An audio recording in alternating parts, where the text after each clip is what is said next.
नमस्कार, आदाब, सत श्री अकाल, जय भीम, जोहार। मेरा नाम है नवीन कुमार। देश का एक बहुत बड़ा आईपीएस अफसर जो देश की आर्थिक राजधानी का पुलिस कमिश्नर हुआ करता था, वो एक दिन इल्जाम लगाता है कि राज्य के गृह मंत्री महकमे के लोगों से करोड़ों की वसूली करवाते हैं। गृह मंत्री को इस्तीफा देना पड़ता है। सीबीआई की जांच शुरू हो गई। राज्य सरकार को अलग से एक आयोग बनाना पड़ा। कालांतर में वो गृह मंत्री गिरफ्तार हो गए और कमिश्नर साहब फरार हो गए, पता नहीं कहां। कोई कह रहा है देश छोड़कर भाग गए, कोई कह रहा है इंडिया में ही हैं, लेकिन किसी गुफा में छिपे हुए हैं। जो भी वो मिल नहीं रहे हैं, किसी को भी नहीं। जी हां, गृह मंत्री गिरफ्तार और कमिश्नर फरार।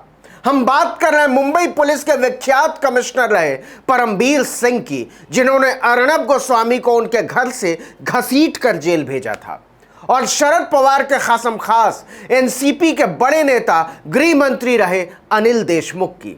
आप कहेंगे ये कहानी तो बड़ी पुरानी हो गई। आप बिल्कुल दुरुस्त फरमा रहे हैं। दरअसल इस कहानी में आ गया है एक बहुत बड़ा ट्विस्ट, और ये ट्विस्ट ये है कि जिन कमिश्नर साहब का मई 2021 से ही कुछ अता पता नहीं है, न सीबीआई के सामने पेश हो रहे, न ईडी के सामने, न पुलिस के सामने, न अदालत के सामने, वो अचानक पता नहीं कहां से नमूदार हो गए और बाकायदा अपना बयान दर्ज करा डाला। कितनी अजीब बात है कि भारत छोड़कर भागा हुआ एक गायब आईपीएस अफसर अपनी गवाही दे रहा है, बयान दर्ज करा रहा है, लेकिन यह सच है।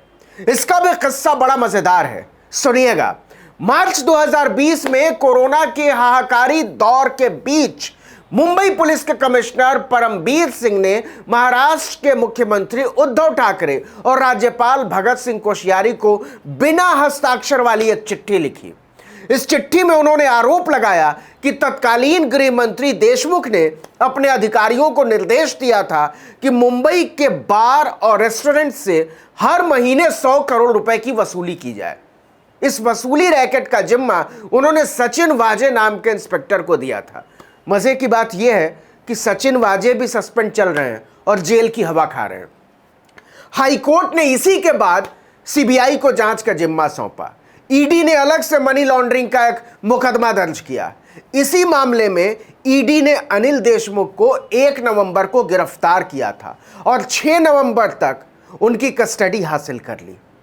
खैर, अप्रैल में ही महाराष्ट्र के मुख्यमंत्री उद्धव ठाकरे ने परमबीर सिंह के वसूली के दावों की जांच करने के लिए रिटायर्ड जस्टिस केयू चांदीवाल आयोग का गठन कर दिया।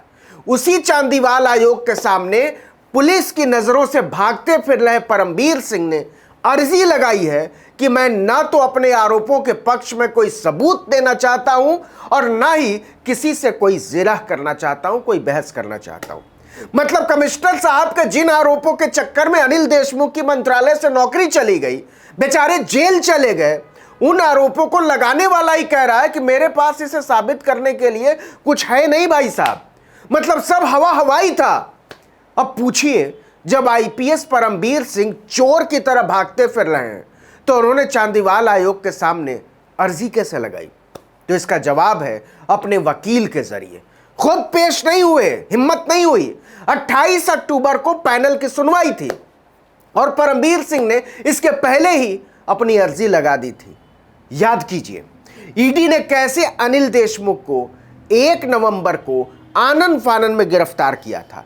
उस दिन भी उनके खिलाफ ना तो कोई ठोस आरोप थे और ना ही आरोप लगाने वाला था। परमबीर सिंह इसे लिखित में एक न्यायिक आयोग के सामने दे चुके थे।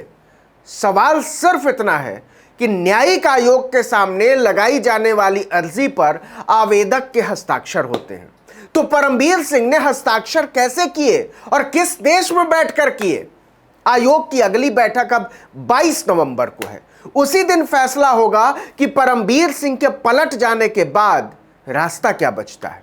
कहा जा रहा है कि परमबीर सिंह देश छोड़कर भाग गए हैं।